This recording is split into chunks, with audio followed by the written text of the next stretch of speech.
And 3, 2. We're on there, right? Welcome back. Welcome back. We are back with another live discussion of Real Talk. Real talk. That's what's up. Coles, What's up? how's everything going? Fantastic. That's good to hear. Yo, why is your demeanor? That's good to hear. That's great to know. I'm glad to know everything Oh, is going snaps. well and everything is going. Keep going. I gotta get something. It's been so we're gonna talk about some preparation real quick, ladies and gentlemen. It doesn't seem like comments are popping up on the YouTube. I don't know what's going on with that.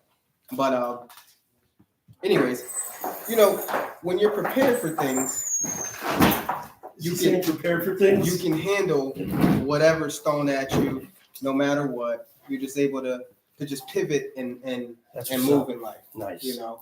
Whether you're sick, whether two days ahead of time they tell you got to preach something. When you're prepared, you stay ready so you don't have to get ready. All right, let's go. So with that being said, how's your couple weeks been? We haven't been doing this a couple weeks. 1 week I was down and out and sick, and I think another week you was, you had some work related things, man. You're doing big things now. Baseball season started and everything like that. So it's been a couple weeks. But how are you? I know you say you're fantastic, but how you been? During that time frame though. Are you good? You back? I'm fantastic. Are you happy to be back? I'm very happy to be back. Okay. Your energy level seems a little low. Not at all. It does. It's a little down. It's not the laughing. Listen, y'all. This guy right here, So- he's Can you funny. see the comment? No, I can't. You can't see it? No, you Okay. can't. Well, I commented. I can see it this Oh, time. So that's interesting. So hopefully, moderator, you'll let us know that because we can't. Mm-hmm. All right. So as you know, the great thing about these live discussions is that I don't know what we're going to talk about until we get here. Makes for a great discussion, Steve. It does. And plus, I feel as though you need the help of me not knowing what we're going to discuss so that your argument can seem better and more reasonable. So the more time I have to prepare wouldn't be good for you. So that's great. So with that being said, I'm glad that we're on this topic tonight. Who's going to be the greatest? Or sometimes people try to sound like they're the greatest. This is a good topic that we're going to deal with tonight about greatness. Yeah, let's and talk how about greatness. He teaches us to humble ourselves and everything. But hey, let's just get into let's this. talk about humbling ourselves. Let's go. I can't wait for that discussion. Who's the greatest? What are we talking about? Are we talking about sport? Are we talking about basketball? I say MJ. No, we're not talking about basketball. We're not talking about sports.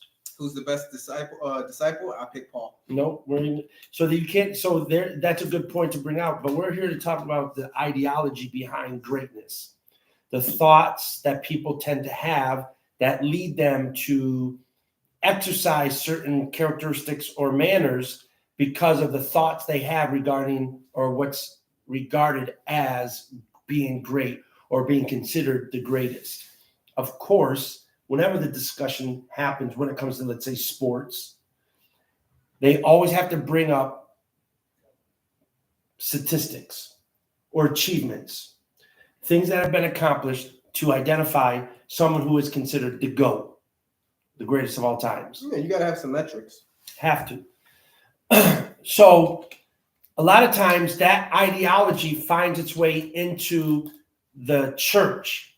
And it's used to provoke people into doing certain things that honestly is not actually biblical or scriptural. It's not something that was supposed to be generated in the process of time as the church began to grow. Yeah, explain what you mean by that, because I want to be great in God. Like I want that greatness. Good, yeah. You want to find what that really means regarding greatness, right? Absolutely. I want, yeah. And you want to be great in God. Let me ask you a question. Do you want to be great in God? I know you too long to know that when you're so happy to ask me something, it's not gonna be a good thing. That's good. So you want to be great, right? No, I don't want to be great. A minute ago you said, "Yeah, I want to be great." Humble. I just Oh, okay. I want to be the greatest in God. Let's go. Okay, I want to be the that's greatest. what's up. I want you. Yeah. I want to know what you're thinking. Yeah, that's what I'm thinking. I wanna Okay, be the because greatest. how we think basically will generate what we produce. What And we'll I end up think doing. that's what God wants from me. He wants me to be Greatness? greatest. Yeah, He wants greatness from me. He wants me to be great. Awesome. I agree. Yeah. But the key thing is recognizing or defining greatness. I agree. What would be the standard that I could then say that's great? Okay. So as I was saying, the metrics that's usually used in sports would be one's statistics, something that they've achieved. Okay. How many home runs a year have they hit? What's their batting average consistently? What is stolen rings? How many championships do they possess? Absolutely. How many records have they broken, and how many records do they hold? Their time, their speed, all that deals with metrics used to define greatness. And at least that's within sports. A great businessman would be determined by their wealth or their assets that they possess. How strong is their business? How many businesses do they produce or have produced? What is their portfolio consist of? Does it just consist of weak businesses, or the portfolio consist of variations of many strong mega businesses? So again, that's a great business person, a guru, they would say, when it comes to business savvy. All right. So having said all of that, we now get into what we like to talk about, which is biblical relevancy. How is greatness relevant biblically? What should I think about when it comes to greatness regarding biblical relevancy? So we got to go to the scriptures, of course. So I'm going to go to the book of Matthew, okay? And I want us to look at Matthew 23 real quick. Matthew 23. Yeah, you definitely don't have that verse hidden in your heart. Well, not the whole chapter. Huh? Not the whole chapter, but maybe if we start getting to specific verses. Yeah, okay. Okay. I'll get there. Okay. All right, Matthew chapter 23, verse 11 and 12. So here's what Jesus says. He goes on to say, but he that is greatest, this is Jesus now talking to his disciples. Okay.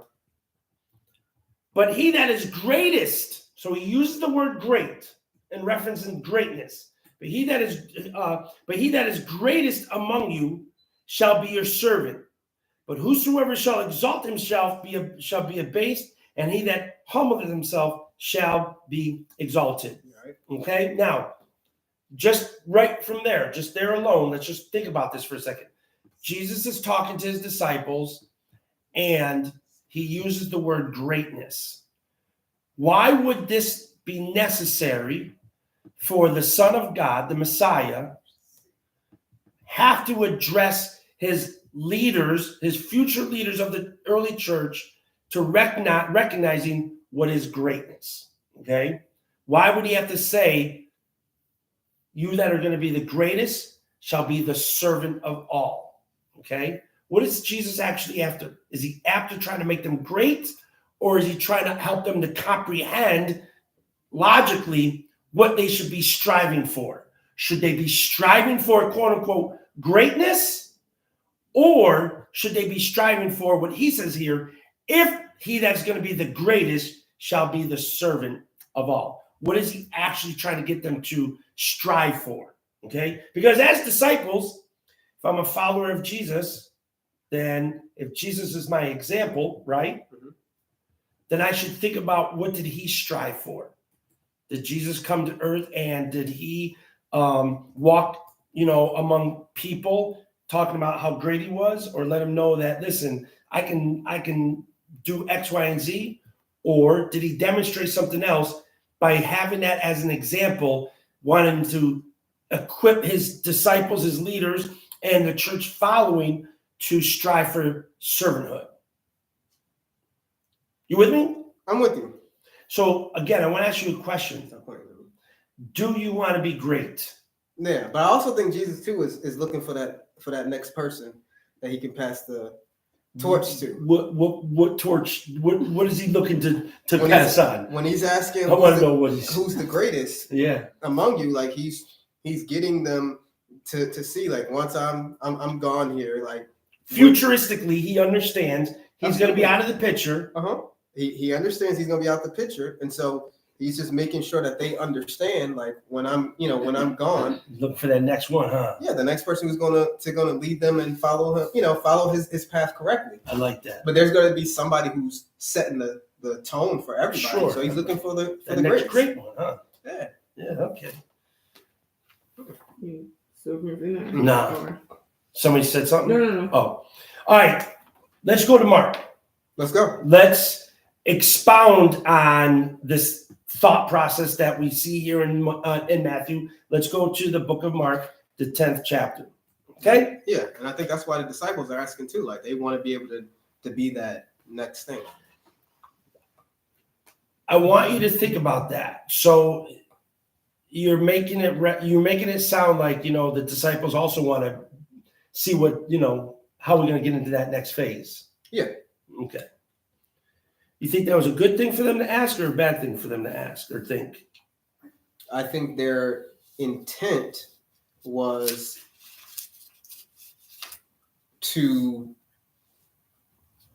I think it was a good intent. I think the intent was in a right place.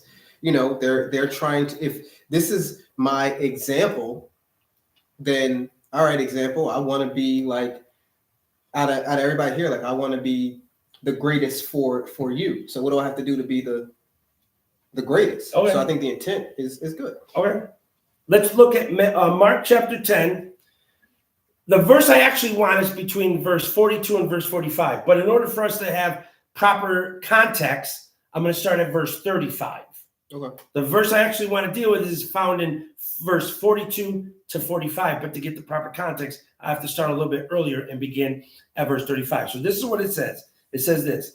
And James and John, meaning two of his disciples, the sons of Zebedee, came unto him, saying, Master, we would that thou shouldest do for us whatsoever we shall desire. And he, meaning Jesus, said unto them, What would ye that I should do for you? He asked, well, okay, what would you like me to do? Mm-hmm. They said, meaning James and John said unto him, Grant us that we may sit, one on thy right hand and the other on thy left hand in thy glory, period. But Jesus said unto them, You know not what you ask. Can you drink of the cup that I drink of? ? And be baptized with the baptism that I am baptized with? ? And they said unto him, We can. And Jesus said unto them, You shall indeed drink of the cup that I drink of, and with the baptism that I am baptized withal shall be baptized. But to sit on my right hand and on my left hand is not mine to give, but it shall be given to them for whom it is prepared. Period. Verse 41. And when the 10, meaning, mind you, James and John were 2, there were 12 altogether. So the 2 were speaking to Jesus in the earshot or within the audience of the other 10 disciples. So this conversation is being had between James and John and Jesus, while the other 10 are hanging around in earshot listening to this conversation. So now it says in verse 41, after the dialogue takes place between James and John and Jesus, then they say, and then this goes on, and when the 10 heard it, they began to be much displeased with James and John. They were displeased. What caused these other 10 disciples, apostles, to be displeased or upset with James and John's question regarding, hey, do this for us too. Make us be able to sit at your right hand and on your left hand when you enter into your glory. Now, contextually understand something. James and John were not looking at the kingdom of heaven. They still did not comprehend the depth of Christ's ministry. In their mind, they still see him as the Messiah, as the Redeemer from Rome's occupation, and they expected a kingdom of earth to be set up like King David and his majesty spread throughout the land. They expected Jesus as the Messiah and that time frame to also bring in a revolution and a a deliverance from Rome's captivity or Rome's occupation. So in their mind, they're like, when you sit on your throne, when you become king of Israel, yo, we want to be on your right hand and on your left hand. You with me? Mm-hmm. Now, the 10 got upset, displeased, meaning they were upset like, what makes you think you deserve that? Now, what did that do? What do you think that did in their mind when they heard James and John say that with Jesus and those other 10? What do you think that did? In their minds, they're like, well, man, I should have been the one sitting at his right hand. Okay. So in their mind, they're thinking like, why would you think that you're the greatest? Like, you know, or better. Let's just say even better. You are better. Like, yeah, I got some quality. I got some traits. Like, I've been putting in the work. So maybe they feel as though like, nah, you shouldn't have been the ones to ask that. Like, I should have been the one to ask that. Okay, let's take this a little bit farther. What they've also created was separation. Who? James and John from the 10. Yeah. They've created a separation, making a distinction. We have this, we, like you said, better, or we're greater. Therefore, we should have this inheritance to sit on the right and the left hand. That means the other 10 are not great. They're not the greatest. Right, or the greatest. Yeah. Okay? You with me? But what it did was, and I want us to understand something here. They created a separation, a distinction to point out you're there and I'm here. Agreed. Okay? Very, very important to understand the spirit behind what's transpiring in everyone's minds. In everyone's minds, there's been a dialogue. And the dialogue has been between James and John and Jesus. And the perception is, in James and John's mind, they should be separate from their fellow brothers and have this place that indicates they're greater, and that these 10 are okay, but here we are, we're separated. That indicates we're the greatest. You with me? I'm with you. You sure? Yeah, I'm sure. All right, I just you're waiting. I get it. I'm seeing how you're trying to make James and them like look bad. No. Okay. This is what I'm doing. The good intention, but the spirit, we don't understand what that actually can do to the rest of the body. Got it. We don't understand how that's affecting the whole body. A good leader tries to understand the whole body, not just for themselves. Because again, if a leader is always looking out for themselves, they can't see the whole body, how it's affecting the rest of the body. And how can I include everybody? You understand what I'm saying? I understand. So that's what I'm doing. I'm not here to say that they're like bad people. That's not what I'm saying. I'm always trying to show, we should always be able to show people the spirit in what we're doing could actually be hindering us rather than actually producing something good. You get what I'm saying? Got it. All right, let's go on further. Let's hear what Jesus says after hearing the 10 displeased with the other 2. Okay? And they were displeased, verse 41. Verse 42 says, but Jesus called them to him and said unto them, you know that they that are accounted to rule over the Gentiles exercise lordship over them, and their great ones exercise authority upon them. But so shall it not be among you. But whosoever will be great among you shall be your minister, and whosoever of you will be the chiefest shall be your servant of all. For even the Son of Man is come not to be ministered unto, but to minister, and to give his life a ransom for many. Now, Jesus establishes the criteria for what it looks like in his eyes being great. The metrics here isn't being able to say how many people I've dominated, how many people I've overcome. It's not about my numbers. It's not about my wealth. It's about how well am I serving the community? How well am I serving others around me? This is what he's talking about. And the ultimate example he uses is himself.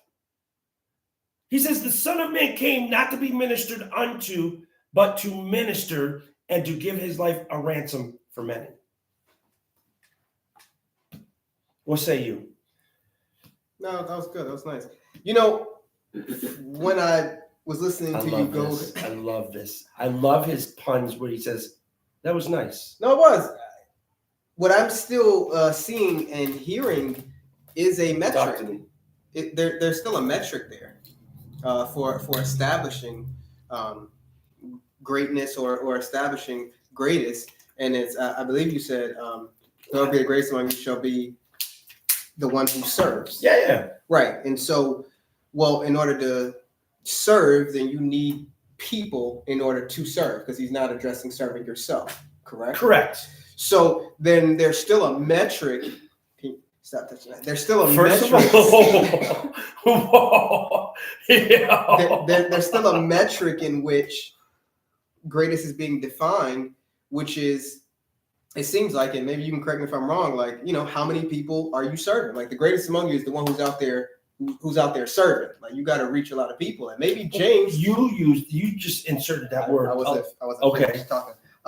But you know, maybe James and you know, and John and James felt like, you know, Lord, we adding up the numbers here. I'm serving 50. I cast out 25 with it. Like, so when I'm looking at the numbers, like, we the greatest, right? Like, we're the ones who are serving.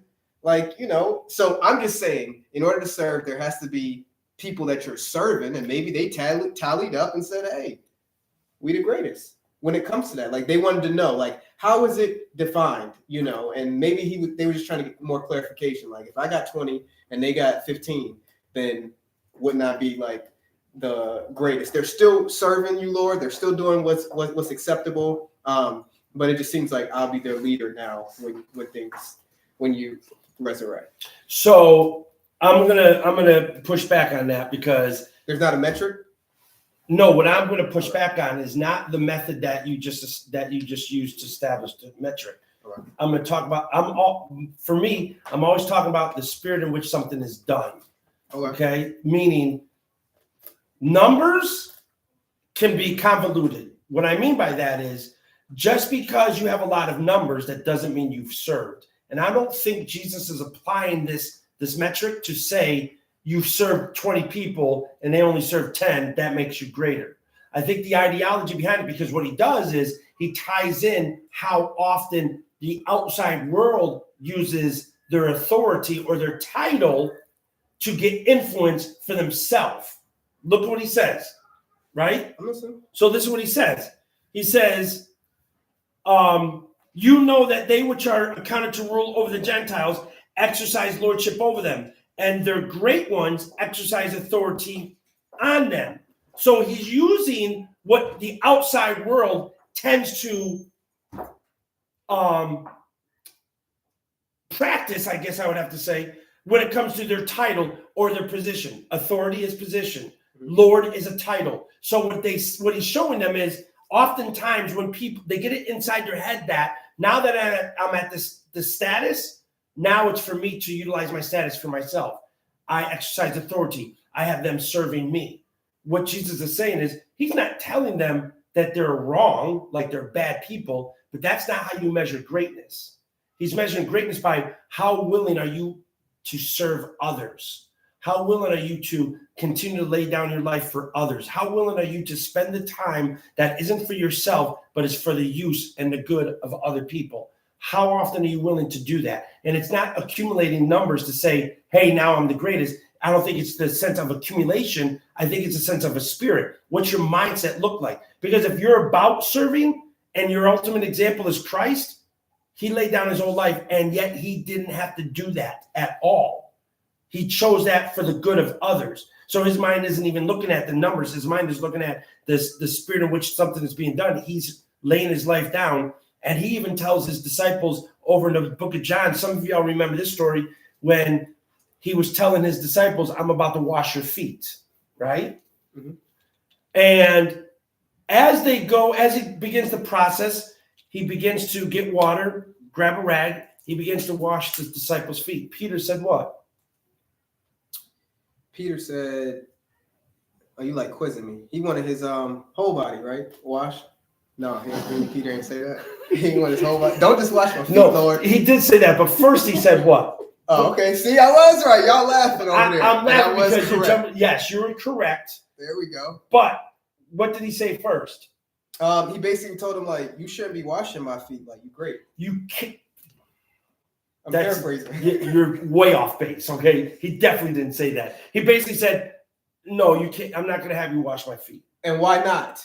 He didn't say because you're great. Okay, so what is the intent behind why he would say that? No, real quick, not even being funny. Why do you think he didn't want Jesus washing his feet? At this point, he knew who he was. He knew he was Lord. He knew, yes. Not great like that. No, I'm great gonna in the let you, sense again, I'm of gonna let you have stat. that one. I'm No, gonna move on. great. What it's like is like, yo, okay, I don't want to say it like that. Because I don't believe people are peasants. But he was looking at it like, he was looking at it in the sense of, What is going on right now? because I'm saying he was looking at it like, I get it. Like in the your, sense of like your Majesty, like you can't be washing Yeah, yeah. my feet. That Like, he was he the wouldn't have Christ mind Lord, if one of the disciples would have washed his like feet. Thomas, you can get in those But he toes. was like, not you, Lord, no, not you. Like your I greatness, get it, your I get it, Majesty is I what I get should have said. I get it. That I would get have it, I get triggered better. But then Jesus said what? Come on, man, all these quizzes, man. I done answered like two. Then Jesus says, "If I don't wash you, you're not clean at all." Then that's when he said, "Not just my feet, Lord, but my whole body." There, okay. Then he said, afterwards, he says, "I give you an example. Me being the Son of God, Son of Man, if I humble myself to wash your feet, you should do the same."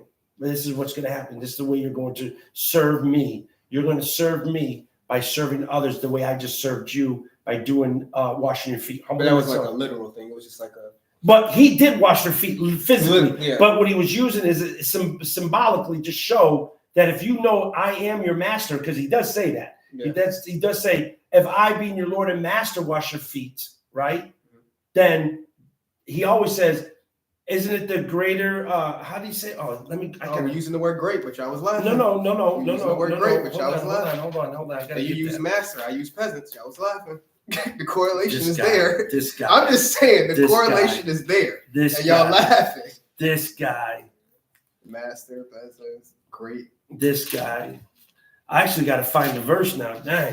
Sheesh. I know. What kind of pastor is he? Yo. No, that's all right. You know, He loves this. everybody, He loves this. Everybody He can't hide loves that. this. Everybody can't hide that thing in their heart. Oh. Man, he got it in his heart, but he don't want to be quizzed.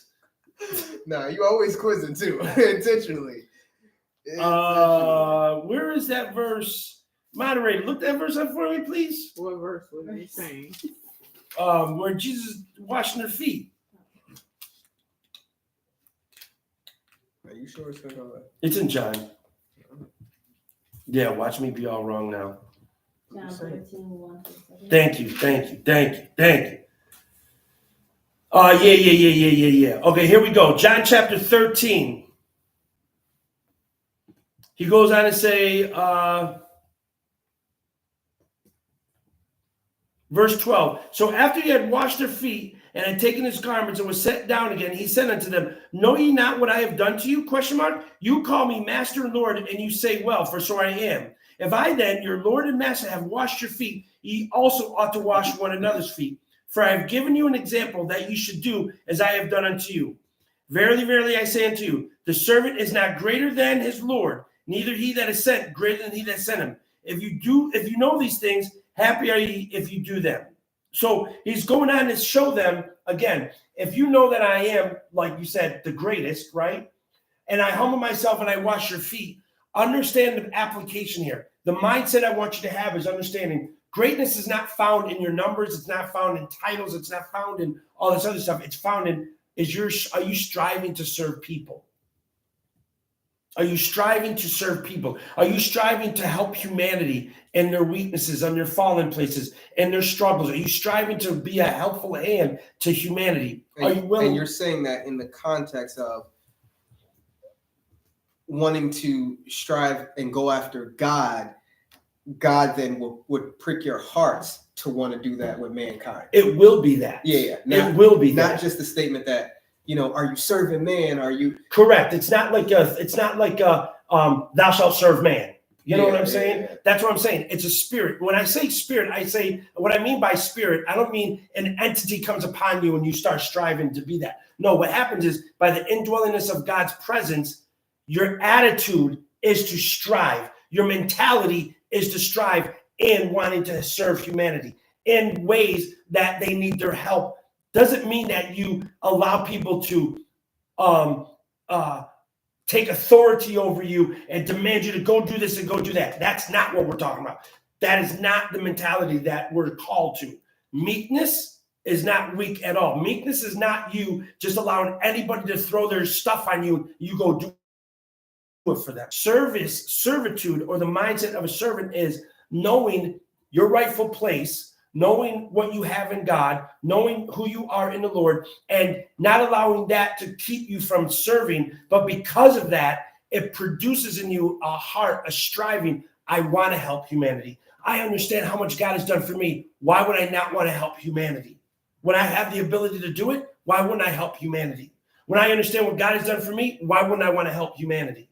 Like, I don't own this goodness. I don't own my righteousness. It's been granted to me. I've known the goodness of God by him providing for me and being a blessing to my soul. Therefore, I want to do the same for humanity in areas that I can. I'm not God. I'm not Savior. But what my hands can do for others, I should be striving to do that, to offer it the best I can. Remember, I want to do as much good as I can, for as many as I can, for as long as I can. That's my theme. That's my motto. That's good. It seems as if at the end of that reference, not in John, but I guess going back to Mark, that when Jesus making the statement about how he compares him to himself, like even the Son of Man came down to give his life as a ransom. Just piggybacking off of you, that I have a question too after that. Okay, that the person who's dealing with, wanting to be the greatest, and the scripture showing them it's the one who serves. You're not serving to get to that title. Correct. To get to that lordship, as Jesus was referencing, right? Because some people don't have a problem with serving. You'll see them serving. And that's what I'm gonna get to. But go ahead. Keep going. Well, the Holy Spirit working in my life too. So I ain't trying to say who's the greatest among us, because it's the one who served. But he talked to me too. You ain't the only one. So the serving piece is very important to the. We got one that's actually live in the studio that would like to ask a question because they can't type it in right now. But she can use her phone and type it in, can't she? Yep, she absolutely can. And it's always great to wait till the conclusion is being stated by this powerful person talking right now. The comparison that he makes is very, very good, because I love when the scriptures allows us to compare ourselves to Christ, compare ourselves to the God and Father of our Lord and Savior, and compare ourselves to the Spirit of God. Because now there is no I serve to get something. Mm-hmm. He's serving and he got nothing from it himself. Mm-hmm. You know what I'm saying? Absolutely. Like how great that is of a correlation now, so you can see serving. Like, no, I served and I gave my life as a ransom for many. For a ransom for many. For others, not himself. Yes.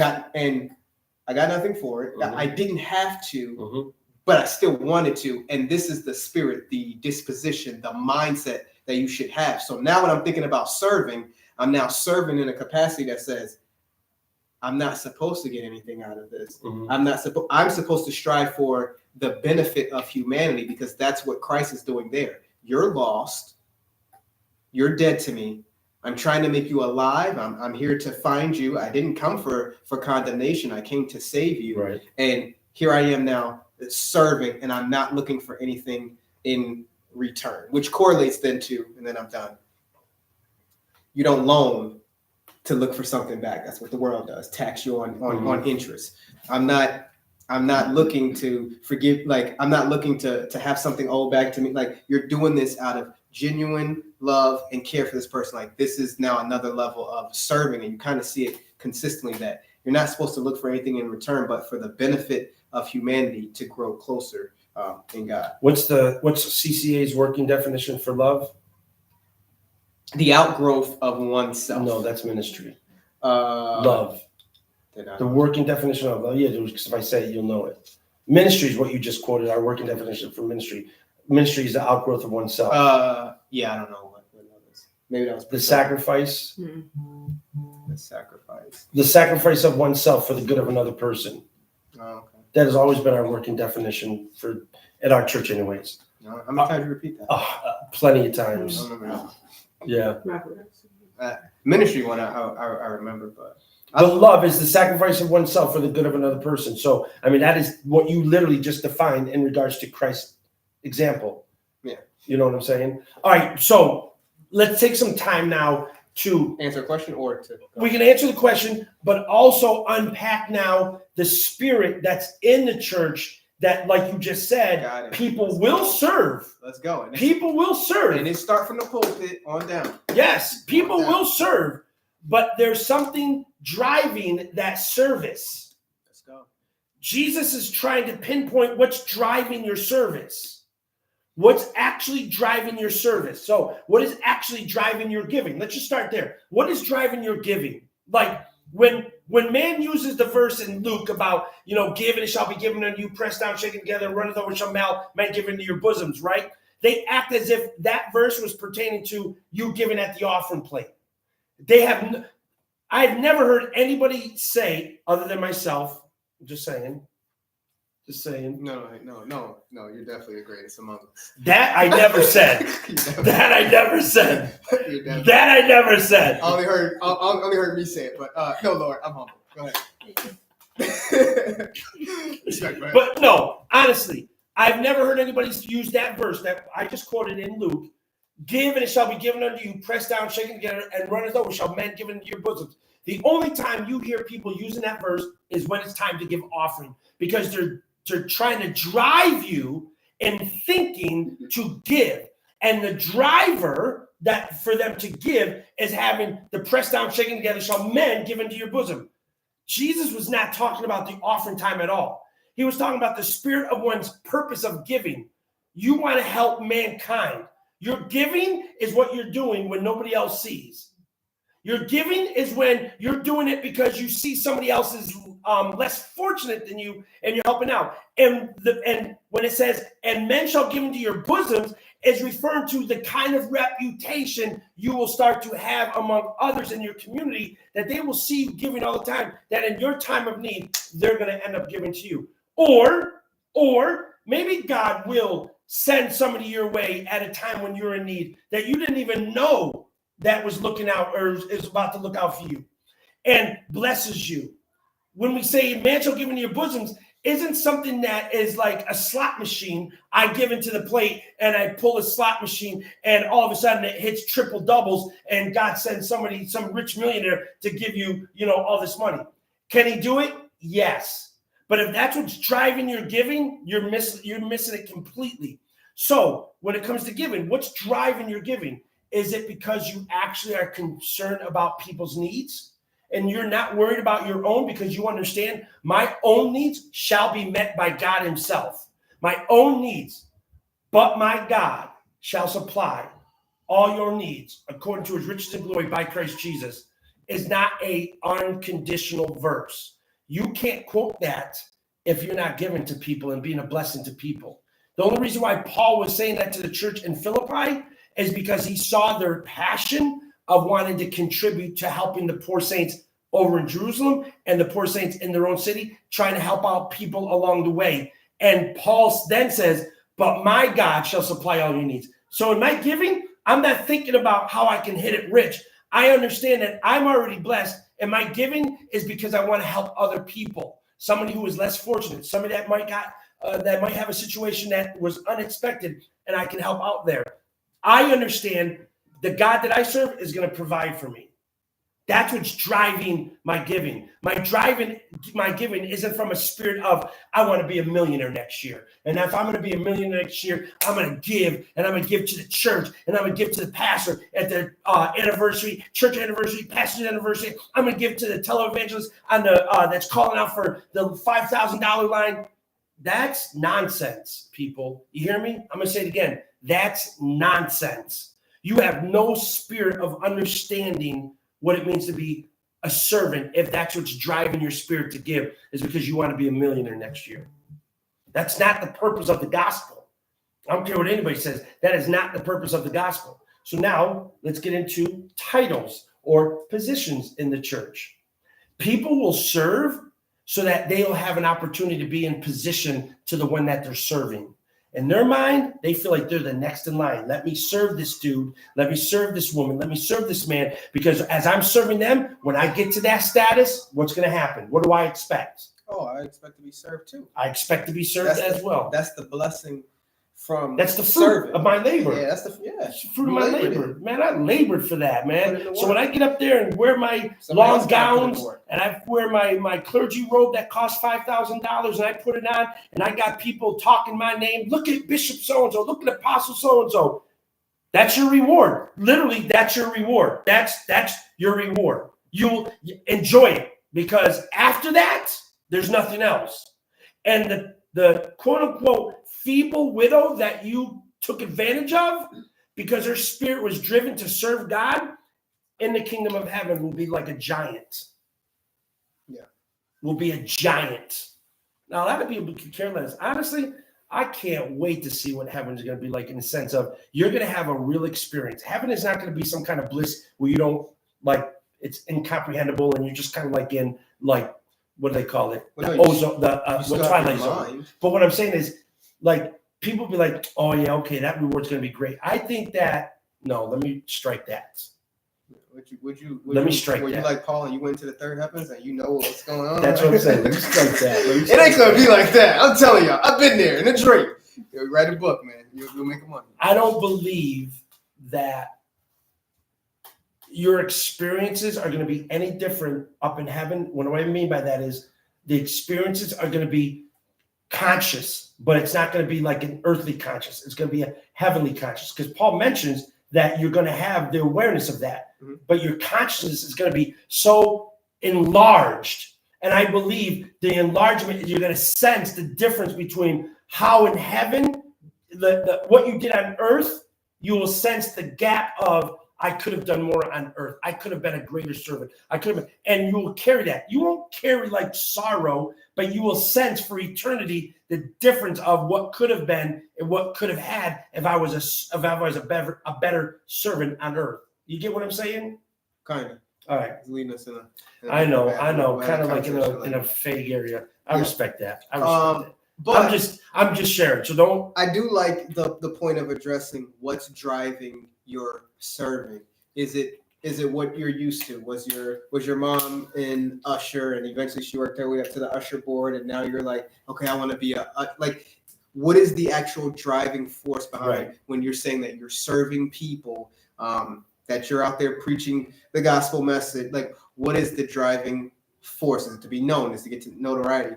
Then you talked about giving, which is really important. I don't know if I know you referenced Philippians, but I want to say it was in Corinthians, maybe? Paul's addressing how they should have helped out in Macedonia. Yep. Okay.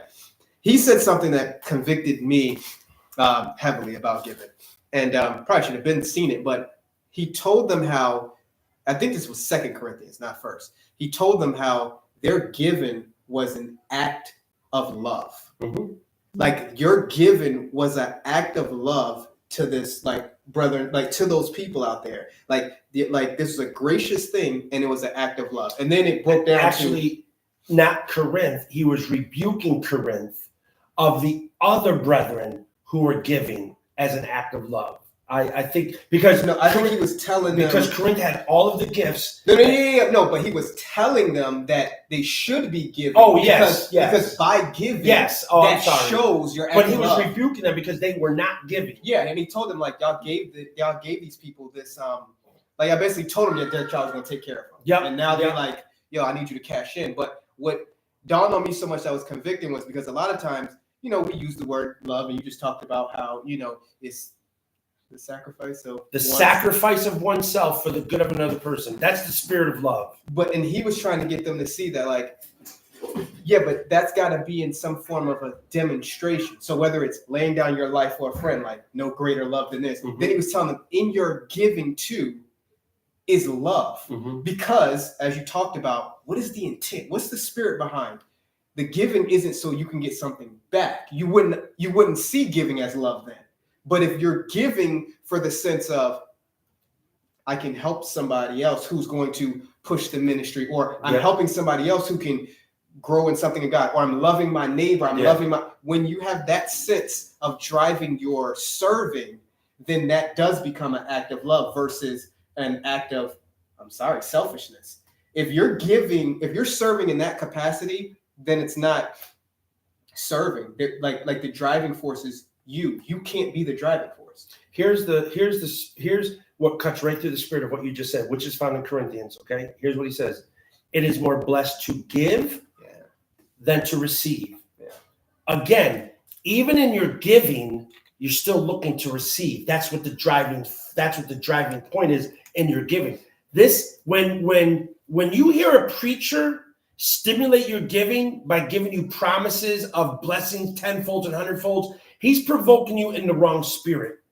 What it should be is, church, there is a need in the church, and the need is great. Now, our God says he will take care of whatever it is that your personal needs are. But if you have it in you, the ability to bring something that could help this community or this family or this need, and you can bring something that will be a blessing to that, we're compelling you to come and help us.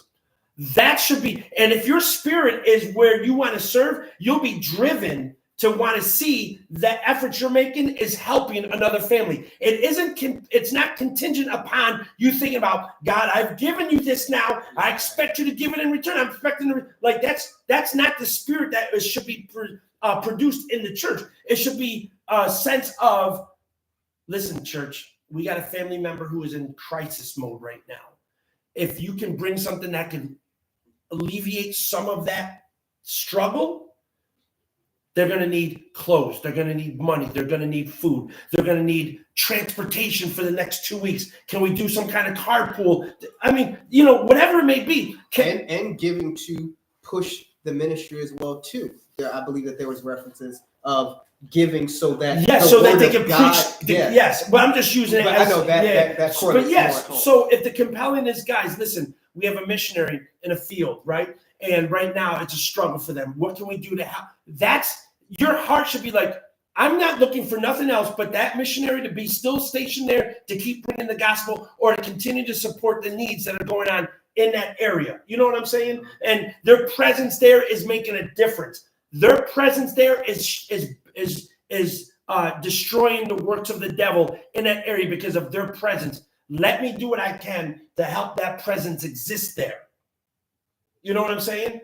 But again, what's the driving point behind your giving? What's the driving point behind your service? Are you looking to be great? That's your driving point? Then you're not in the right spirit of service. Your service isn't about you being great.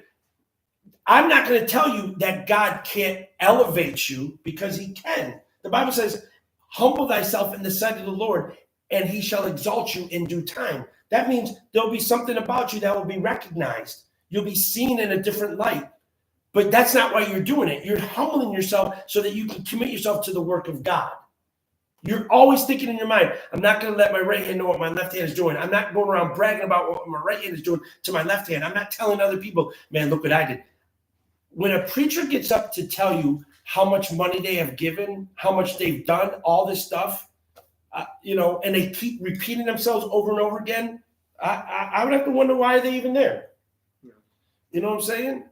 I mean, it's, and then they brag about everything else. We're not in this for us. We are in this, if we are already full, we're already full in the sense of, I have the living God with me.